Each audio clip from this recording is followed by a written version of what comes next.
What would happen if AA started endorsing treatment centers, political movements, or religious organizations and churches? Would it still be the AA that has saved millions of lives? The sixth tradition protects the fellowship from outside influences that could weaken, divide, or even destroy its purpose.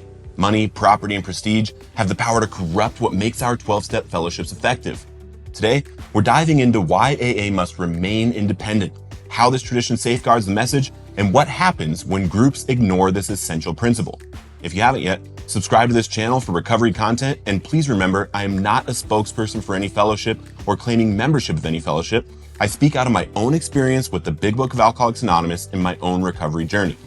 The sixth tradition states, an AA group ought never endorse, finance, or lend the AA name to any related facility or outside enterprise, lest problems of money, property, and prestige divert us from our primary purpose. This tradition protects AA's integrity by keeping it free from outside influences that could compromise its message. AA is not affiliated with treatment centers, religious institutions, or social movements, and for good reason. The moment AA aligns itself with outside enterprises, it risks diluting its purpose, creating division, and even losing its effectiveness in helping the people it's here to help. AA exists for one reason only, to help alcoholics recover through the 12 steps. If the fellowship became entangled with money, politics, or endorsements, it could lose its ability to carry the message freely to those who desperately need it. The sixth tradition ensures AA remains independent, focused, and undistracted. The long form of this tradition states, while an AA group may cooperate with anyone, such cooperation ought never go so far as affiliation or endorsement, actual or implied. An AA group can bind itself to no one. In AA's early days, some groups were tempted to partner with hospitals, churches, or reform movements, believing these connections would help Alcoholics Anonymous's cause for helping those still suffering. While well-intentioned, these affiliations led to confusion, division, and even control by outside influences. Bill W. and the early members saw how money, property, and prestige could corrupt the fellowship, pulling focus away from helping alcoholics recover. If AA allowed itself to be tied to outside organizations, it could be pressured to change its message, limit who could attend, or compromise its principles. Imagine a church gives a space for free and the pastor decides he wants to sit in and preach a message because it's his church, right? The sixth tradition ensures AA remains free, independent, and solely dedicated to its primary purpose, helping alcoholics recover. When an AA group endorses, finances, or lends the AA name to any outside entity, it risks confusing alcoholics seeking help. If AA were associated with a treatment center, newcomers might think they need to pay for recovery, or even worse, that AA meetings are group therapy, which completely contradicts AA's foundational message. Money, property, and prestige create power struggles that can divide groups.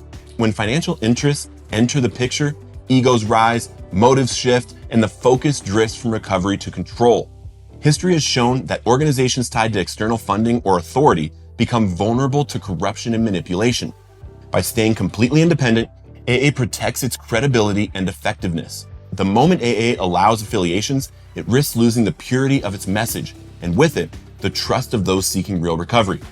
I've personally experienced this tradition being broken, with a treatment center giving the space for free and then expecting to dictate the rules of the meeting, not allowing any congregating after the meeting for us to talk to newcomers, not giving space for the group conscience, and controlling the trusted servants.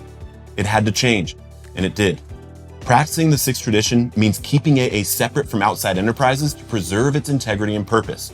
AA groups should never promote or endorse treatment centers, rehab programs, businesses, or self-help movements. While members may attend treatment or use outside resources, AA itself must remain neutral so that no alcoholic feels pressured into any particular approach beyond the 12 steps.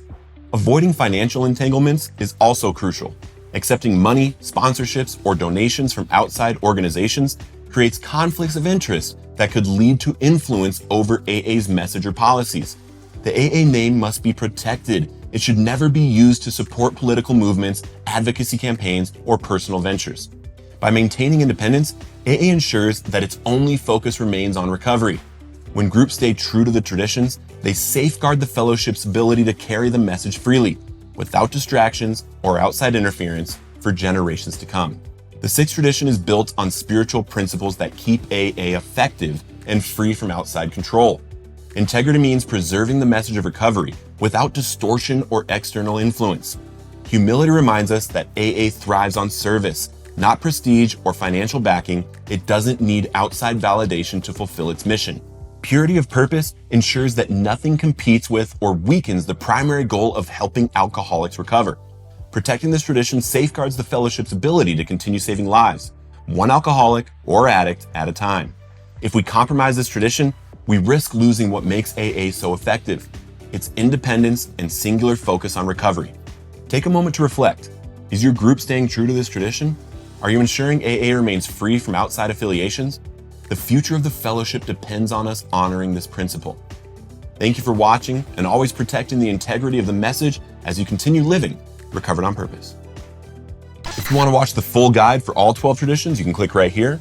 Or if you want to watch my TEDx talk, Relapse Prevention Failed, you can click right here.